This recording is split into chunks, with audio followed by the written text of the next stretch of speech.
તો અહીંયા છે ને મેં 250 ગ્રામ જેટલા કારેલા લીધા છે। પછી એને સારા પાણીથી ધોઈ અને પછી આગળ પાછળથી આ રીતે ડીટીયાનો ભાગ કાઢી લેવાનો છે અને ઉપરથી છે ને છાકાના મદદથી આ રીતે કારેલાની બધી છાલ ઉતારી દેવાની છે। તો મેં અહીંયા બધા કારેલાની છાલ ઉતારી તેને ધોઈ લીધા છે।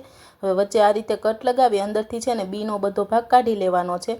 આ રીતે બધા કારેલાને આમ જ કરવાનું છે અને પહેલેથી જ મેં છે ને પાણી ગરમ થવા માટે મૂકી દીધું હતું। હવે બધા કારેલા એની અંદર એડ કરી દઈશું અને થોડુંક એવું મીઠું એડ કરીશું જેથી કારેલાનો બધો કડવાટ નીકળી જશે અને તેને 15 મિનિટ માટે બફાવા દેવાના છે। એટલી વારમાં આપણે મસાલો રેડી કરી લેશું। તો અહીંયા મેં 1 વાટકો ચવાણું સાથે કટ કરેલા લીલા મરચાં, 8 થી 10 લસણની કળી, 2 થી 4 મરી અને અહીંયા સફેદ તલ લીધા છે, સાથે થોડીક એવી વરિયાળી લીધી છે, સિંગદાણા લીધા છે।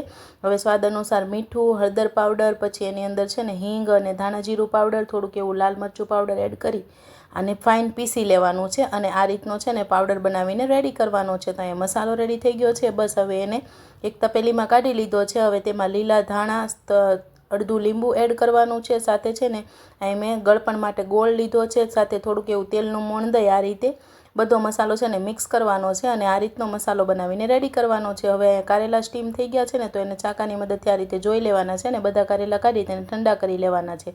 બસ હવે ઠંડા થઈ જાય ને કારેલા એટલે મસાલો બધો એની અંદર ભરી લેવાનો છે। તો અહીં મેં બધા કારેલાને છે ને સરખાઈથી પૂરેપૂરો મસાલો ભરી અને રેડી કરી લીધા છે। બસ હવે અહીંયા આપણે તેનું શાકની ગ્રેવી બનાવીને રેડી કરવાની છે। તો અહીંયા બધો મસાલો રેડી કરી લીધો છે અને આ જે વધેલો મસાલો હતો ને એને આપણે પાછો યુઝ કરવાનો છે।